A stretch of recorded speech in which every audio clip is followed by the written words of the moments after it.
Right now, we're going to catch up with Paul Garrison, who's been so good to the show, East Village Times.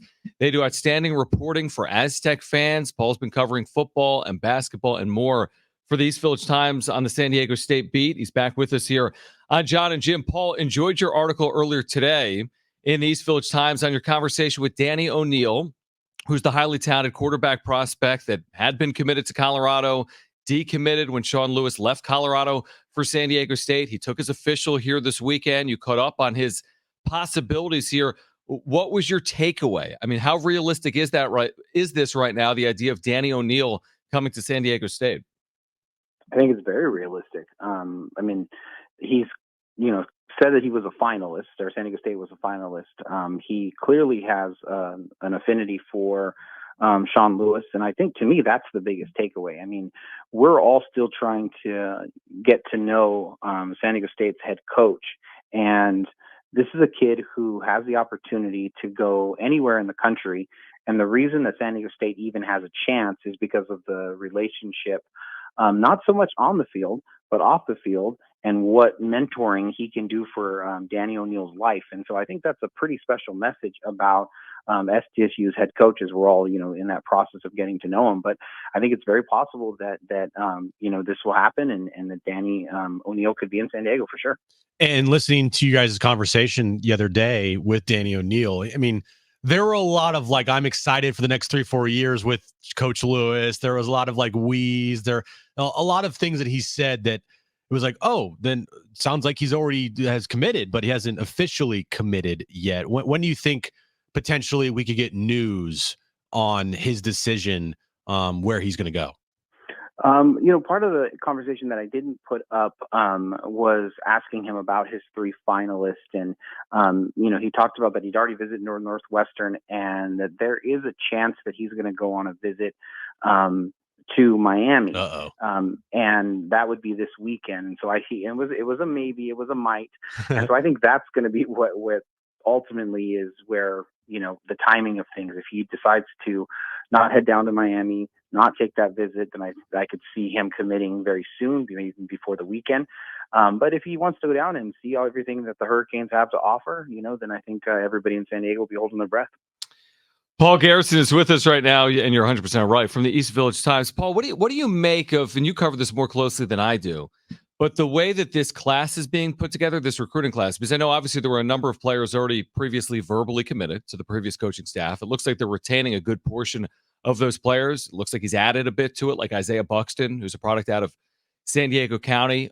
We've heard a lot about the importance of San Diego County. So what are the points of emphasis right here as you look at it for Sean Lewis as he tries to put together this prep class? Well, I think he's starting with proximity. There has been an absolute outpouring of high school coaches impressed with getting in contact with San Diego State staff. People have different ideas about how well past staffs have done that, etc.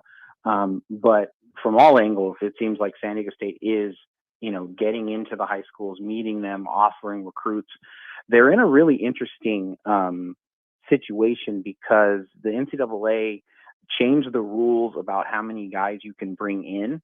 So normally it was capped at 25, but now it's like a 2-year rule. They're kind of testing to see how it works. And this upcoming year would be the second year of that. San Diego State can bring in as many as they can. I talked to Sean Lewis at the Aztecs basketball game at halftime and asked him how many he's expecting. And he basically said as many as the NCAA will allow us. So they're trying to bring in everybody. And I think the interesting part too is the roles aren't really defined. I'm actually headed to Dallas this weekend to cover the state championship football game in Jerry's world, and wanting to kind of emphasize the fact that there's a San Diego SDSU to Texas pipeline that needs to remain open under Sean Lewis, and asking about San Diego State, like who's covering Texas, what area recruiters are there. A lot of this stuff is unknown because they still haven't hired a complete staff. And so I think there's this kind of hodgepodge approach where everybody is just trying to find as many as they can. And the guys who have been interested and the people who have been coming in, man, they're pretty exciting. When you look at the transfer portal here, Paul, what is the update, or if there's any update on San Diego State's approach to the transfer portal? Because it would be nice if Danny O'Neil committed, and it would be nice if some of these guys that were, being heavily recruited and at Snapdragon Stadium this past weekend, if they committed. But those are freshmen. Those are guys that are still in high school. Like this team needs players on it next year at a college level. So what do you feel like their approach is to the transfer portal?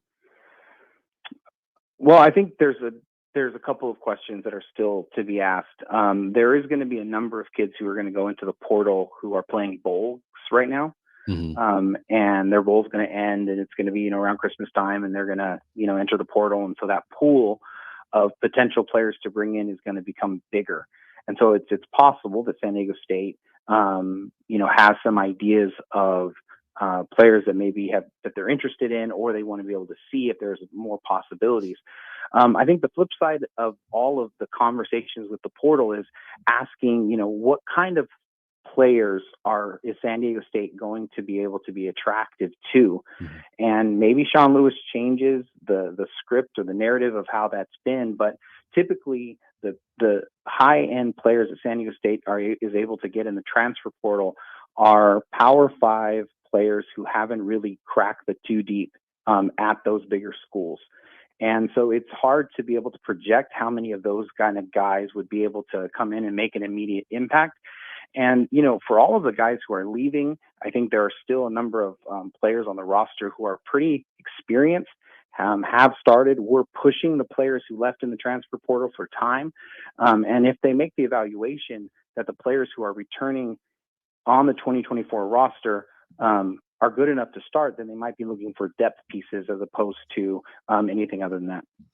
Paul, really enjoying your reporting, your podcasting, the work you're doing with San Diego State, rightfully getting recognized. We appreciate the time you've been taking for us throughout the course of the last year plus here on John and Jim. So thanks for doing it today. We'll do it as we approach signing day and afterwards as this portal remains open. And we appreciate you taking time for us here today.